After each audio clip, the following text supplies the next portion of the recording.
Jaloliddin Manguberdining Parvondagi g'alabasi haqida bilasizmi?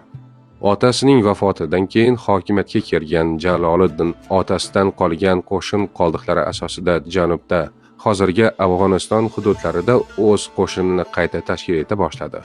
U turli qabilalardan iborat armiya tuzishga muvaffaq bo'ldi. Unga Xalash qabilasi ataladi.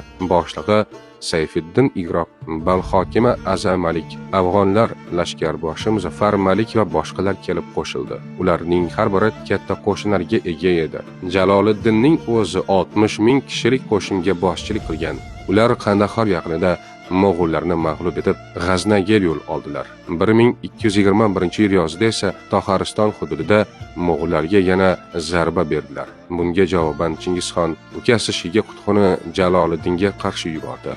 Mo'g'ul qo'shinida Shiga Qutxidan tashqari Takechak va Mo'lgar ham bor edi.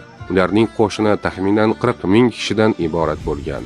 Jang 2 kun davom etgan va hozirgi Afg'oniston hududidagi Parvon viloyati yaqinida bo'lib o'tgan. Yaqin atrofda otliqlar uchun yaroqsiz tor, tog' vodiysi yotar edi. Birinchi kuni ikkala tomon uchun ham natija bermadi. Mo'g'ullar Jaloliddinning buyrug'i bilan qulay joylarni egallab olgan Xorazm kamochilari oldida zaif qoldilar. Ikkinchi kuni Mo'g'ullar hiyla ishlatishdi.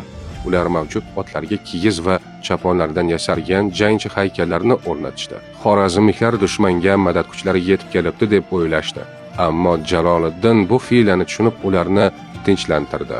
Jaloliddin o'z kuchlarini qayta to'plab, shaxsan otliq qo'shin hujumiga boshchilik qildi va u dushman markazini yorib o'tishga muvaffaq bo'ldi. Mo'g'ullarda tartibsizlik yuzaga keldi va ular qocha boshlashdi. Xorazmliklar esa yangi otlarda dushmanni quvib yetib qirib tashlashdi. Notekis yerlar Mo'g'ul otliq qo'shinlarga katta zarar yetkazdi. Turli manbalarga ko'ra, deyarli butun Mo'g'ul qo'shini halok bo'lgan. Shiga Qutxu faqat ozgina jangchilar bilan Chingizxon huzuriga qaytib kelgan. Parvon jangi Mo'g'ullarning bu urushdagi eng katta mag'lubiyati bo'lgan. Mo'g'ullar bosib olgan ko'pgina shaharlarda xalq qo'zg'olon ko'tarib, Mo'g'ul noylarini o'ldirganlar.